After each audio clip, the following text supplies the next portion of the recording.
Chief Executive Member ka Khasi Hills Autonomous District Council Ubati Khan menta ka si ulaya tho haki de khot jong council baka executive committee kala penlut hadu khat khandai lak hinyau hajar ban ai shi quarantine center ki ba ai jing sumari kitu ki ba yo ka jing pang covid-19 Ubak Khan ula ong ru bana kalyang jong council kas ngode ban kentu ka sarkar jela ban ma be ki khajna jong ki taksi ki ba sham la yo ban kamai habala penlong ka jing khangdam hapo jong ka district Syah warna budaya baru di dalam persematan persian institusi itu mengenal di Papua dari buat dengan juga misalnya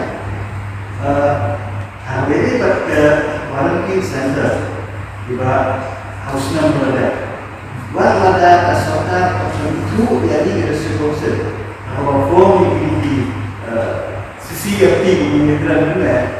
Nah, dari ada proses yang perlu dilakukan Thailand di mana tanah benda di quarantine center. Agar di Asia dan negara ini bisa quarantine center. But ada yang government pakai dengan ini di Asia saja boleh quarantine center. Jadi kita buat ada yang sudah administrasi. Kemudian ada sesuatu di macam quarantine itu dia sengaja berlaku juga. Ini yang ada sejarah ini ada proyek adalah kerja.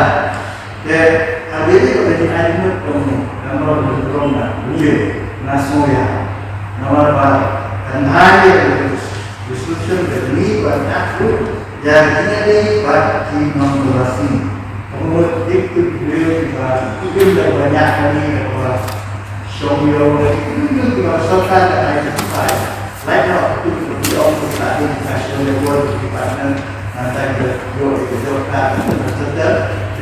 punya itu mereka sekarang kita step malah apa kita harus step ano punya awal kita rasa dong. Nah, apa yang itu kita harus dalam menjadi perkat